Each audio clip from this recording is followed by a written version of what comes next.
So, Clive, you're talking this evening about IFRS 17 and its impact on the insurance sector. First, tell us what is IFRS 17 Okay, and so why I should so people be concerned? okay. Well, I will go into IFRS 17, but first I must congratulate you on getting Mr. Leach in on your show. And again, I think by now sometimes there are some people that the Jamaican public or the ordinary people take onto, and I think he's one of them because of his humbleness. So, and I really appreciate him even making that offer to you because he's really extending that offer to the whole Jamaica, an opportunity to get to know, how to start business and how to build the wealth. And it's not just money, it's building wealth. I think there's a big difference. So we understand that there's a discipline to it and it has a greater purpose than just self-aggrandizement. Because he spoke about the cars, the houses, you really have to step above that. And I think Jamaica, if you do that, the country will be much better off, But wonderful, Mr. Leachin, big up yourself, all right? And you too, Kalila, all right? Thank you. Yeah, man. So IFRS 17. Now, interestingly, I'm into stocks, and we're very much concerned at all times that companies are reporting the information that we expect them to report. We want to know that there are some accounting principles about timeliness, but prudency, accurateness. We want to know that. But sometimes you can be accurate, but how do you report accurateness?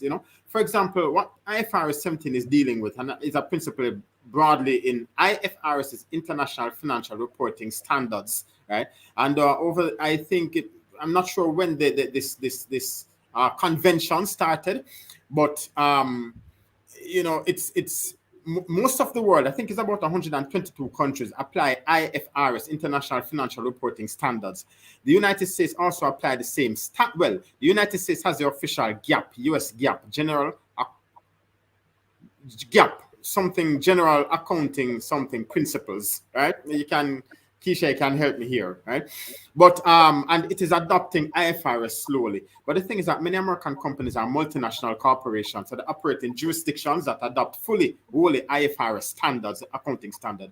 And it is really putting in place that we can compare financial statements easily, as well as analysts are able to disaggregate figures and information in financial statements easily. Sometimes you have to dig so hard in a financial statement to get information that is very tedious and you may not get to the bottom of it. So IFRS is really standardizing reporting, of financial statements. So everyone all over the globe and any jurisdiction can access the critical information correctly and easily, right? And we should all come to the same, or more or less the same calculation in terms of value. Not necessarily, but should, right? IFRS 17. There are certain standards that different industries must meet, and insurance is one of them. It was previously IFRS 4, that insurance company that really stated how insurance companies should report revenues and, of course, their costs, their liabilities, and their entire cost structure. It kind of allowed some flexibility. Let me tell you what one of the flexibility, and we can expand this to other companies. Let's say I sell a product, right? I give you the product, and you give me cash. I can record this cash as revenue. I record this transaction as a revenue, right? So give you a product, you give me $100 cash for argument's sake. I record that in my balance sheet in my P&L as $100 revenue, minus my cost or make a profit. And you can say, okay, the company did this well.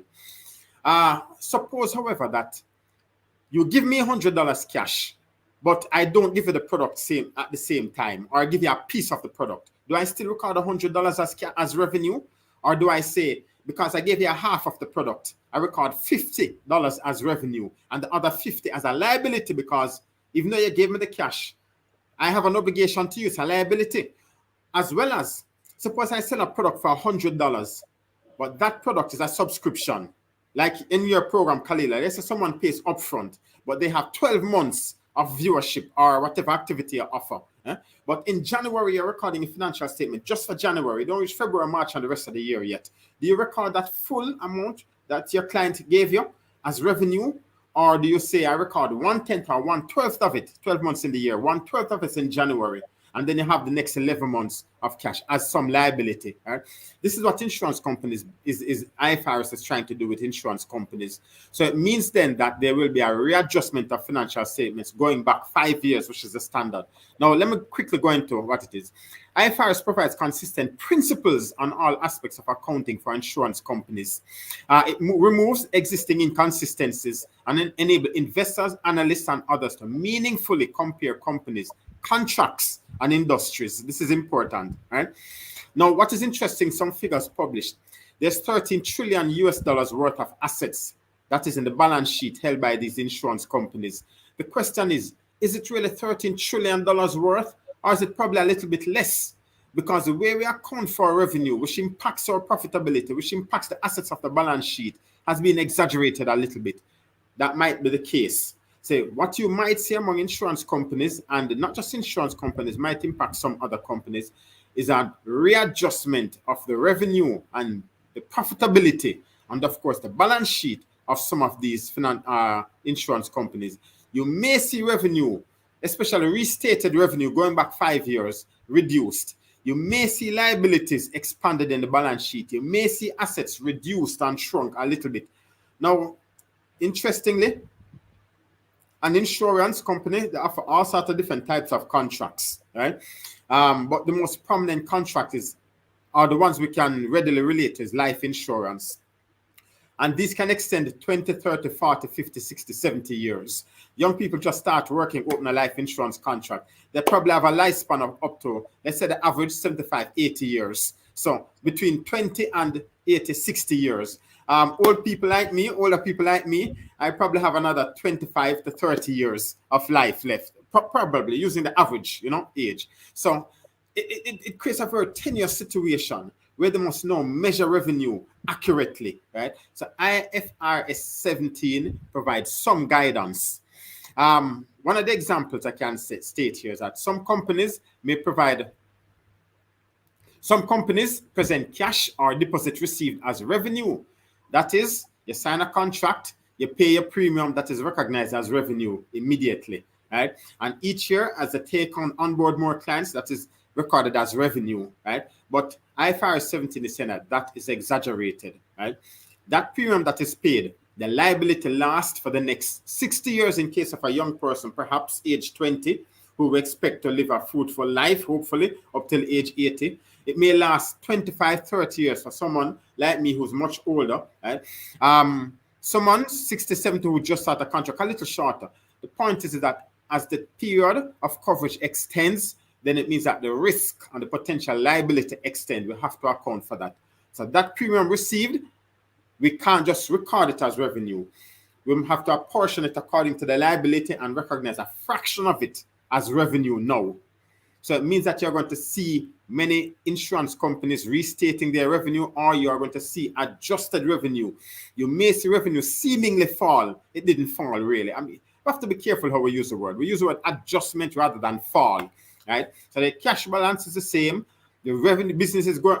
Let me compare to, I think I'm talking a little bit fast. I'm too much. Well, really, I want to come down to two things. So how does this affect us? You say insurance companies are going to be readjusting their revenue. So what companies as investors are we looking at that we may need to pay attention to regarding this standard? And then secondly, will this impact insurance rates that we pay? This should not impact insurance rates, right? This is just a change in accounting model, right? It should not impact their cash flow, their cash stream, at least in the initial instance, right? It should not impact their business opportunity. That is to get clients to onboard new, policy holders. It shouldn't impact them at all, right? It's just the way revenue is recorded. What it might impact though, because it impacts how financial statements are published or what is recorded, how it is measured, it means then that how investors value the stock price or the company may be adjusted.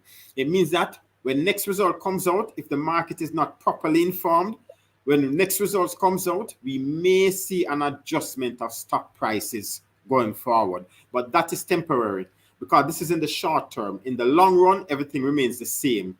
It ought to remain the same. That is in the long run. And as I said, we're thinking long term. the stock price will tend to the value of the company overall, right? So it should not impact, though, your policy, right? What should impact policy is not IFRS 17, which is the accounting standard, but we know that in the media over the last year or so, we have seen a lot of publication on reinsurance risk. Right. Right. That is a separate issue. That is a cost structure that is going to be added to the cost structure of insurance companies. That is going to add to the risk of everybody, including us. So that now may cause an increase in premium, but not IFRS 17 at all.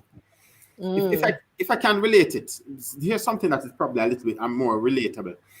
We talk about depreciation. You buy a car, you depreciate the car over 5 years. Why? Because you believe that the car will give you a good, useful life over 5 years. So in 5 years' time, you're going to reduce the value to zero. You buy for $1 million, you depreciate it by 200,000 each year until 5 years it's valued zero in your books. Of course, you can scrap it, right? And it might have some value still, but officially in your books, it values zero. Now, you can have different depreciation method.